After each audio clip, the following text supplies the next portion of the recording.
A man accidentally lost his watch while diving and panicked. He immediately went to the bottom of the sea to look for it, but inadvertently found a strange-looking stone. As soon as he got a good look at the stone, he realized that he might be rich, so he rushed back to the surface and handed the stone to his girlfriend. Anna, the experienced woman, immediately recognized that this was an ancient ship's ballast stone and there was no doubt that there was buried treasure nearby. Excitedly, the four of them jumped into the sea and began to search the bottom of the sea with iron sticks. It wasn't long before Paul made a discovery. He hurriedly reached down into the sand and felt around. When he took out the object, he realized that it was a centuries-old gold dagger, although the surface is rusty. But the ruby inlaid on the handle shows that this dagger is worth a lot of money. Paul was so happy with the surprise that he couldn't stop talking. There must be more exotic treasures at the bottom of the sea. Excited, several people immediately put on a full set of equipment to return to the bottom of the sea again, ready to do a big job.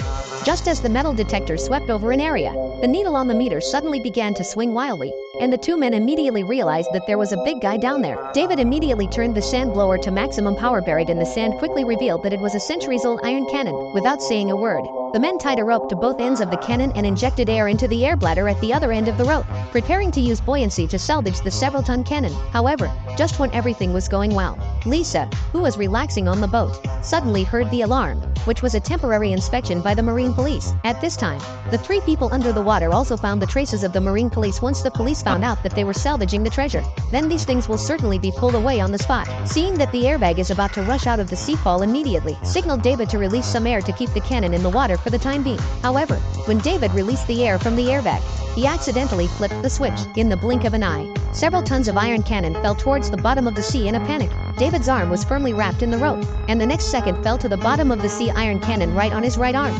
The situation is critical. Paul immediately swam to the rescue of David, but the cannon is too heavy, he cannot lift it. At this time, the three of them are also about to run out of oxygen. Paul immediately rushed the only remaining oxygen into the airbag and then use all their strength to lift the cannon, which allows David to save a little life. Soon the three returned to the ship. Fortunately, the captain of the Marine Police is Anna's friend after a period of pleasantries, and then returned to the Marine Police ship. But they did not give up. But the next day they went back to the bottom of the sea to look again, but they saw an airplane on the bottom of the sea.